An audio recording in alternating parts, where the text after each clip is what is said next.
বলিউডের অনন্য অভিনেত্রী হিসেবে ইতিমধ্যে বেশ শক্ত জায়গা তৈরি করে নিয়েছেন আলিয়া ভাট। সম্প্রতি জানা গিয়েছে এক বিরল অসুখে ভুগছেন প্রতিভাময়ী এই অভিনেত্রী, আর গুরুতর কঠিন বিষয়টি তিনি নিজেই জানিয়েছেন। এনডিটিভির প্রতিবেদন অনুযায়ী সম্প্রতি নিজের এক গুরুতর অসুখের কথা প্রকাশ করেছেন Alia Bhatt. Attention deficit disorder নামের এই অসুখটিতে অভিনেত্রী নাকি ছোট থেকেই ভুগছেন।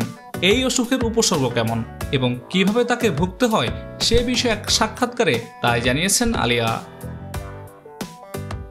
এই অভিনেত্রী জানান, এমন কিছু কাজ আছে যা আপনার মনে হবে আপনি সেটা দ্রুত শেষ করতে পারবেন। আমার এডিডি আছে, তাই কোনো কাজে খুব বেশি সময় দিয়ে উঠতে পারি না, ফলে এমন কাজ করতে হয় যা দ্রুত করা যায়। এমনকি এই অসুখের কারণে বিয়ের দিনও আলিয়া তার মেকআপ আর্টিস্টকে কড়া ভাষায় কথা শুনিয়েছিলেন। আলিয়া ভাট বলেন, আমার বিয়ের দিন আমার মেকআপ আর্টিস্ট পুনিত বিসানি বলেছিলেন, আলিয়া এবার তোমার আমাকে 2 ঘন্টা সময় দিতেই হবে। আমি ওকে বলি, আপনি তাহলে কাজটাই হারাবেন, কারণ আমার বিয়ের দিন। আমি আপনাকে কখনোই 2 ঘন্টা দেব না, কারণ আমি আমার বিয়েটা উপভোগ করতে চাই। আলিয়া 2022-এর এপ্রিলে রণবীর কাপুরকে বিয়ে করেন এবং বিয়ের পর ভালোই চলছে তাদের সংসার এবং কোলজোরে এসেছে এক ফুটফুটে কন্যা সন্তানও, এবং সেই কন্যা সন্তান বর্তমানে ভারতের সোশ্যাল মিডিয়াতে খুবই জনপ্রিয়। আলিয়া ভাটকে আগামীতে দেখা যাবে ভাসানবালা পরিচালিত জিগরা সিনেমাতে।